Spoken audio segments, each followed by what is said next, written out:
Welcome to Penrose Learning, where we make understanding easy. You start by preparing targeted supplies and protecting the skin. Use an oil-based remover or 99% isopropyl alcohol because these break down adhesive bonds. That's the why. Once ready, place the patch flat on a towel and apply a barrier cream to nearby skin. Focus on an outer edge.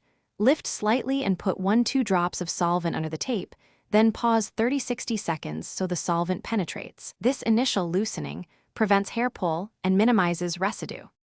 You now move through the main removal steps with calm, steady motion.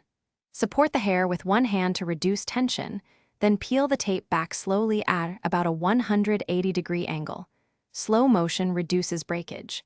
Make sure to reapply solvent every 20-30 seconds into any stubborn spots so the adhesive continues to dissolve. Use a cotton swab or soft cloth to roll adhesive off the base of the tape as it releases instead of tugging, because rolling preserves hair integrity and removes residue more cleanly. You finish by thoroughly cleaning the patch and checking for issues.